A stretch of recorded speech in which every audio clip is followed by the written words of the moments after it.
ఆంధ్రప్రదేశ్లో రెడ్డి, కమ్మ ముఖ్యమంత్రులను చూసాము. కాపు ముఖ్యమంత్రి, మొదటి ముఖ్యమంత్రి పవన్ కళ్యాణ్ గారిని చూడబోతున్నాము. కంపల్సరీ మొదటి ముఖ్యమంత్రిని కూటమిలోనే పవన్ కళ్యాణ్ గారిని చూడబోతాము అని ఆశిస్తూ ఉన్నాం.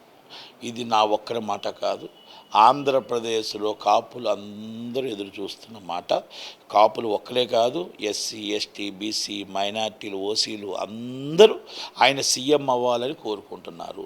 కాకపోతే ఒక ముందుగా ఆయన మా కులమోడు కాపు కాబట్టి మేము అవ్వాలని మేము ఎక్కువగా కోరుకోవడం తప్పులేదు. అందరూ అవ్వాలని ఆయన కోరుకుంటున్నారు. అన్ని కులాలు, అన్ని మతాలు ఆయనకు ఒకటే, కానీ అందరూ ఆయన సీఎం అవ్వాలని కోరుకుంటున్నారు. దాంట్లో ఏంటంటే కాపులకు ఎప్పటికీ సీఎం అవ్వలేదు కాబట్టి పవన్ కళ్యాణ్ గారు అయితే మంచిది అనేది కాపులు కోరుకుంటున్నారు. తప్పేం లేదు దాంట్లో. కోరుకోవడంలో ఎవరి ఇష్టం వాళ్ళదండి, కోరుకోవడంలో తప్పేం లేదు. ఆయన ఆయన అందరివాడు, ఒక కులం వాడు కాదు, అందరివాడు. చిరంజీవి గారు కూడా అందరివాడే, ఒక కులం వాడిని చేశారు కావాలని. కనుక ఆయన పవన్ కళ్యాణ్ గారిని సీఎం అవ్వాలి, సీఎంగా చూడాలి అని కాపులు కోరుకోవడంలో తప్పు లేదు. అన్ని కులాలు, అన్ని మతాలు కోరుకుంటున్నాయి ఆయన సీఎం అవ్వాలని. కనుక టైం వచ్చినప్పుడు కంపల్సరీ అవుతాడు, అవకాశం ఉందని మాత్రం అనుకుంటున్నాం.